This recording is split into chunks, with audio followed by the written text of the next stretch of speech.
everybody. Hey! There's a lot of you guys here. This is impressive. My name is Nikki, and I really I feel honored to be here. I wish I was not here, but as we never know what is going to happen in life, I am here to speak with you today about the importance of our Second Amendment and why it's so important to protect yourself and your family. Back in 2009, my husband was murdered. He was shot 6 times right in front of me by a man who had been stalking me. I'm a right to carry permit holder. I was at the time also. But because my husband and I worked in a restaurant that serves alcohol, we ran a mobile karaoke business, I had to leave my legal permitted firearm locked in my vehicle at the time because Tennessee state law said that you cannot carry a gun for self-defense in one of those establishments.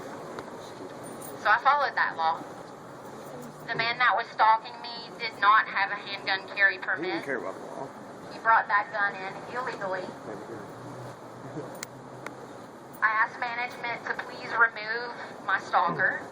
When they confronted him to ask him to please leave is when he pulled out a .45 and shot my husband, stood over him, and continued to fire 5 more rounds into him in front of myself and about 50 other patrons inside of the restaurant. I'll always wonder now if I possibly could have stopped that from happening. Not only was I a permit holder, I was also a firearms range volunteer. I had been for a solid 6 months. I had attended armed guard training and training for handgun carry permits. And I'll never know now if that training would have been helpful or useful because I was denied that chance. If there's anything that I can tell our legislators, it is bad guys don't follow the law. That's right. That's it. That's right.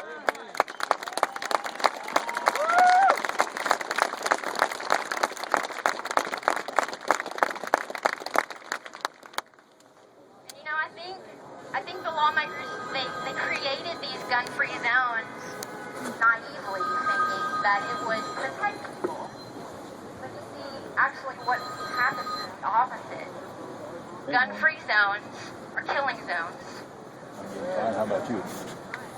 And it tells the bad guys, the criminals, that everyone in this building, in this establishment, cannot defend themselves. So it's almost an open invitation for violence.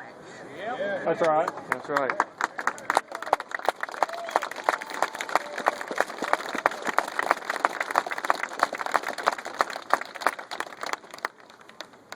You know, I really, I have a great deal of respect for the military and our law enforcement.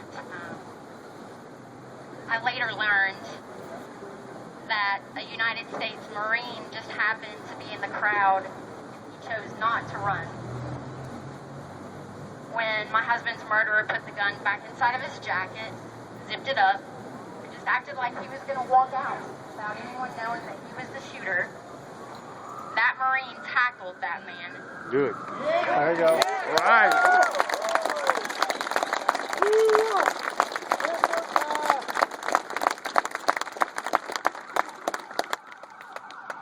And about 4 or 5 other men jumped on top of him, and they all held him until the police.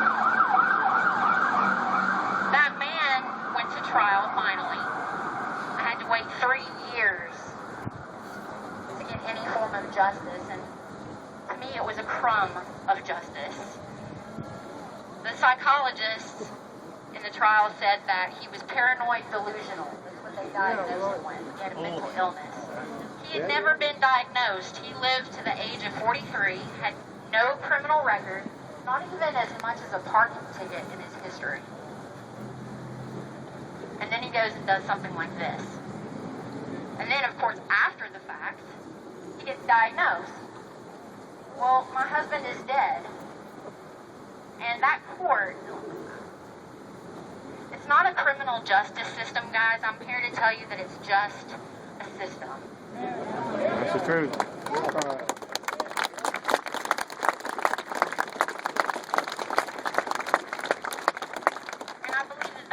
a problem as well. We're not tough enough.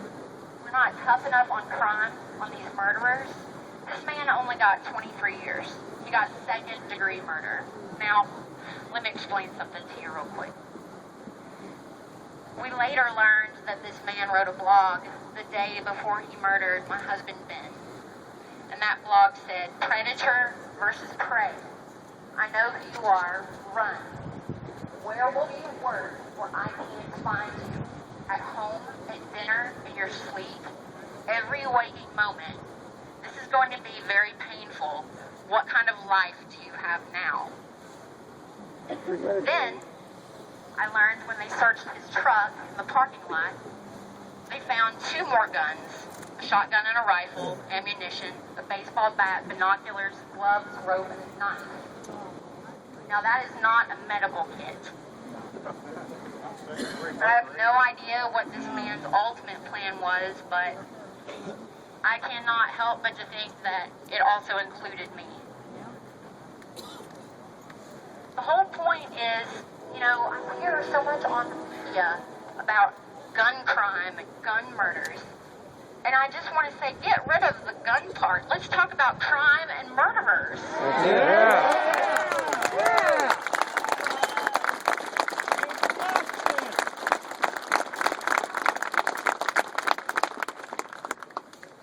I have a great deal of respect for law enforcement, and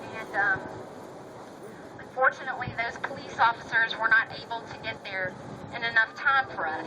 And I'm here to tell you that those guys have a very dangerous job. I respect them. When they put that uniform on, they don't know if they're going to come home to their family. They risk a lot to try and help protect us. But even officers know they cannot be anywhere and everywhere at any time.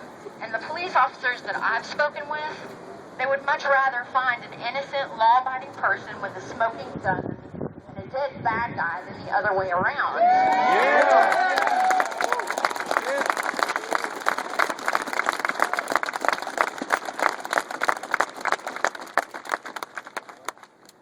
I never blamed the gun for my husband's murder. I'm a gun owner. Everyone here is here to support the Second Amendment, and there are plenty of people carrying right here.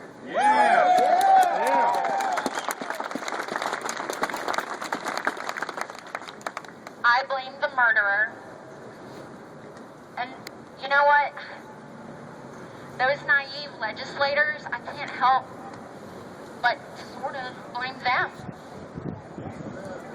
That's right. I don't hold anger in my heart about it, but I just hope that they can hear me and really think about what they're doing when they create these gun-free zones. We need to be able to defend ourselves and our families, and I think it's really, really important. And I wish there were more media that would talk to victims of violent crime that hold an opposite point of view, that actually are gun owners and believe in the right of self-defense. And we don't see that in the media. We have Pierce Morgan.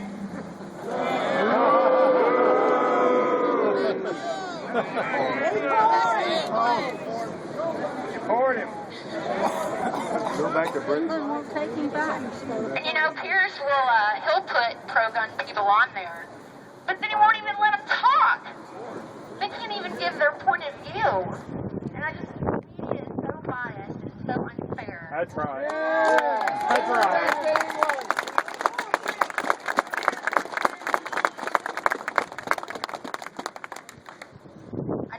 I want you guys to know that it really touches my heart to see so many people here defend our liberty, stand up for our Second Amendment, because all of these people that you see on TV that have been victimized, I feel horrible for them.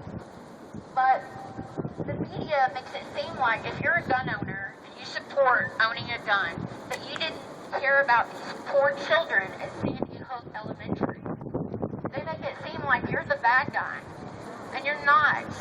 The NRA is made up of moms, dads, brothers, sisters, military, law enforcement, law-abiding Americans. We are the face of America. That's right. That's right. Not the media.